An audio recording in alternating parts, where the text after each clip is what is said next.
Hello! In this video I will make the best potato mash ever. And yes, it contains potatoes, and yes, you can eat raw potatoes. I mean, it's really healthy for you actually. So I will start to make use of this, and then you will see what's next I will do. And here we have it. Just make sure that you use organic potatoes. So now I will make the potato mash. So I take my potato juice and just take it here in my food processor. And then I have cauliflower. And this cauliflower is frozen because frozen cauliflower is not that strong and it's more soft, so it's easier to blend actually. And then we have a pinch of salt. And then we have optional, if you want it to be really fluffy, you can take some lecithin powder. And this is actually going to make it a bit buttery, so I really like that. And it's healthy for you. And then I have avocado, if you want it to be a bit creamier. So you scoop here. The next ingredients is optional. It's nutmeg. I really love the flavor of nutmeg.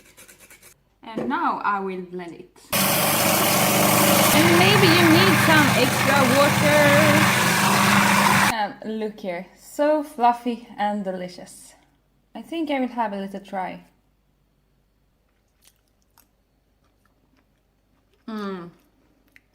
Wow.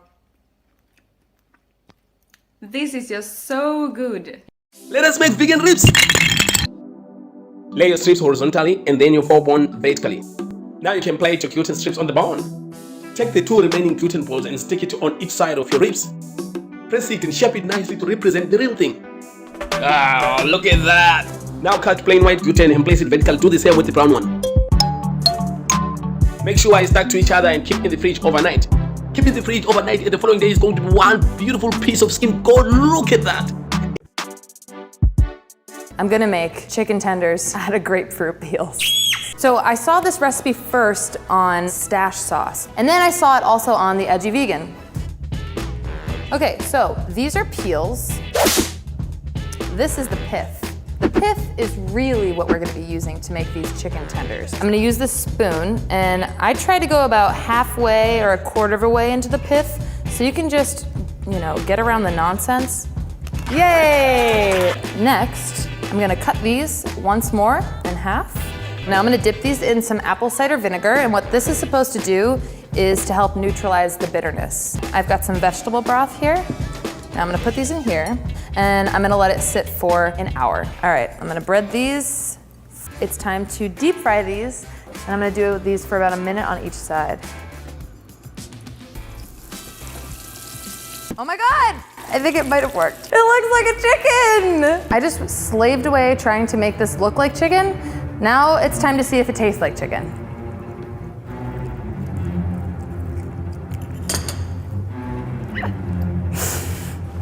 I don't really know if I want to finish eating this. Oh, God. Guys, I kind of want to spit it out. I did. That is so gross. Like, that is so bad. Why are they putting this online for people to try and trying to tell people this tastes good? Because this doesn't taste good. It tastes very much like grapefruit covered in vegan mayonnaise and breadcrumbs. Hey guys, I'm Mina. And I'm Randa. This next recipe, we're gonna be making a hot dog, but we're gonna be making the hot dog healthy by using a carrot. This recipe is actually from our book on page 200 called Spot the Carrot Dog. All right, so the first thing we're gonna do is wash them, rinse them, and peel them. So you wanna do that, Randa?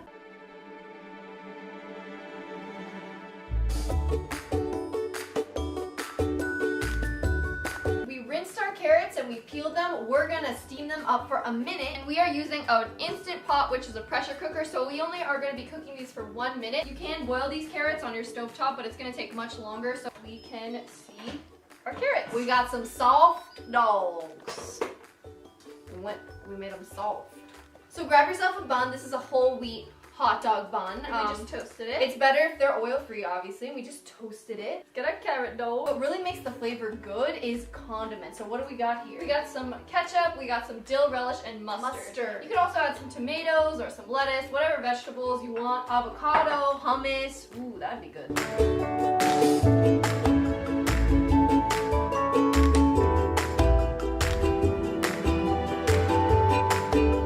Now we're gonna take our brand new hot dog to my Nana and see what she thinks.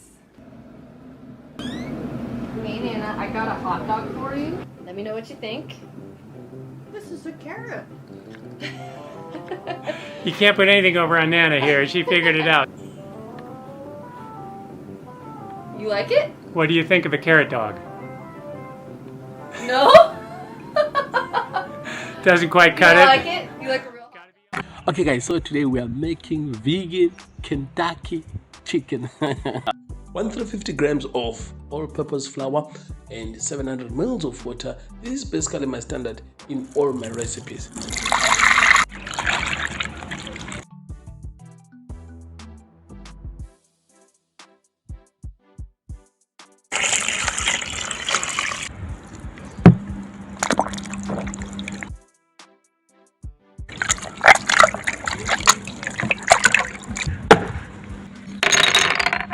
Got these beautiful buns from a company called 4Bun, which are super safe for food product use. I'll leave the link on the description, but while you wait for your order, you can also use carrots.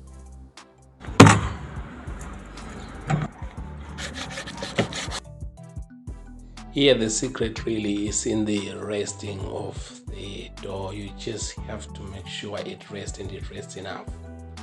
And now here, while you wrap your dough around the bun, make sure you stretch it. The more you stretch it, the better the texture you will get. Look at that.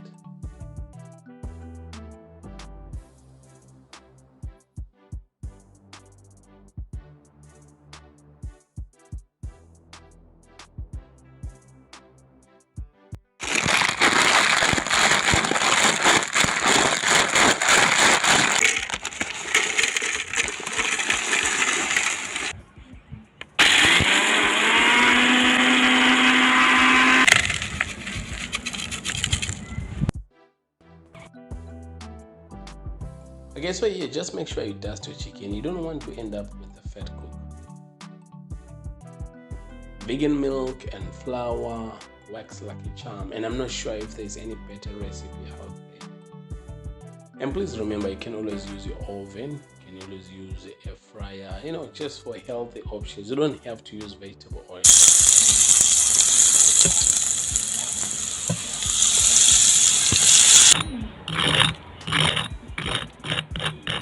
Okay, so now this dip is just the concoction, things that I had in the fridge, and just put it together, and amazingly it came out really powerful. Like a cigar. But the aroma of these things is marvelous.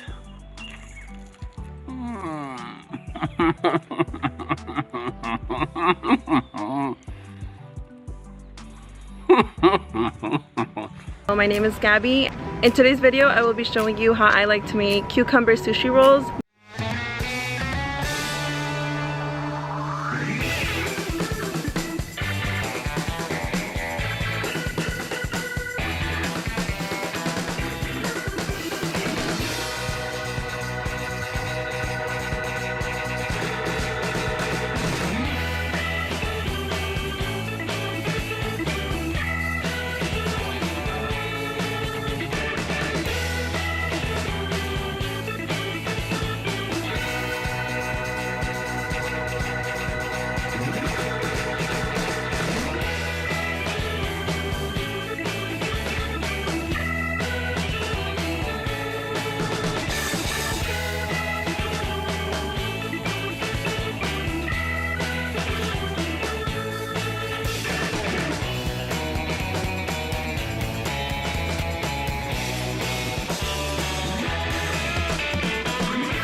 All right, welcome back to another Wiki Kitchen episode. Today, we are going full on Texas barbecue today. I have a Texas style seitan brisket with a super delicious sticky sweet barbecue sauce. It is so good. So we have a gluten flour. So this is the gluten flour. All it is basically pure gluten. I also have some chickpea flour here. I start off with a dry batch and then also a wet batch. So let's make the wet batch first of the liquid, okay? A really flavor packed liquid that I end up using here. So I have some Marsala wine. You can use sherry. Sherry works also really well. I have some soy sauce. So I also have some maple in there. I have some olive oil, some sriracha. All right, then I also have some vegetable stock, some tomato paste. So this is going to be the liquid that I actually mix into the dry batch, and this is also going to be the braising liquid. So we're gonna set that wet batch aside, and let's now work with the dry batch. This is where we're gonna mix everything together. So this is the gluten flour. This is chickpea flour, garlic granules, onion granules, some chili powder, some paprika, and some cumin. And we're gonna add a little bit more salt, mix that up. All right, so let's get that wet batch and that dry batch, and let's mix that up.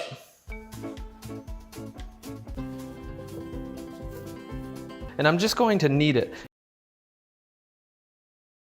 All right, so all I'm doing here is I'm just basically shaping it, okay?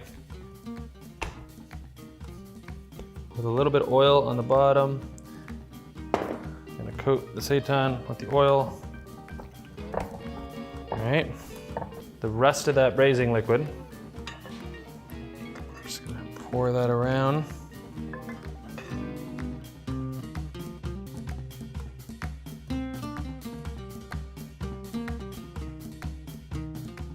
I'm gonna put this in the oven for 20 to 25 minutes and then I'll check back. Let's check this out.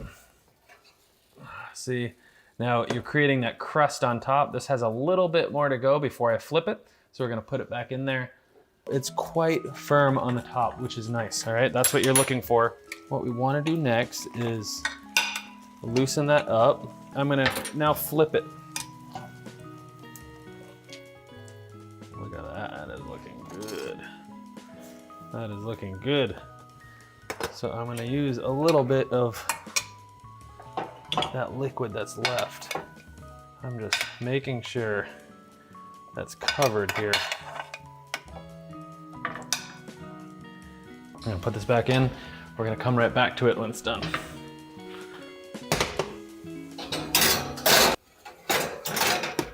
Yes, smells so good.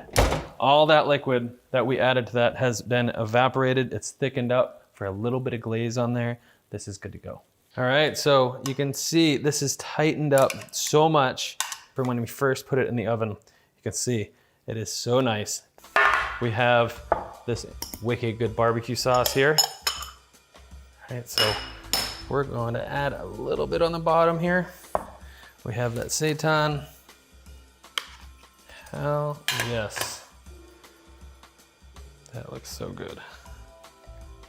All right, we're gonna douse it here on the pan, and then while it is cooking on the grill, I will just continue to baste it. So now that the grill is absolutely ripping hot, we are ready to throw this seitan on. This is gonna be so good, so good. So let's get this on there. Yes, don't want any of that barbecue sauce going to waste. So we're gonna let it grill for probably about 8 to 10 minutes on each side. Let's check it out. Ah, look at that. That looks freaking delicious.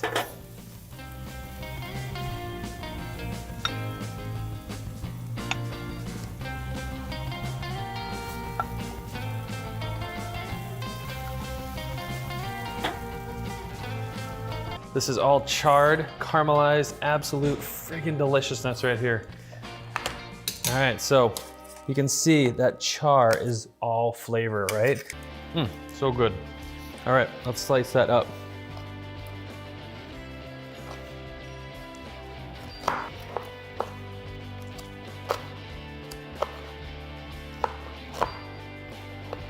All right, so let's serve that with some pickles, some fresh pickles. All right, here's some raw onion, Texas style. And of course, that Texas toast. So good.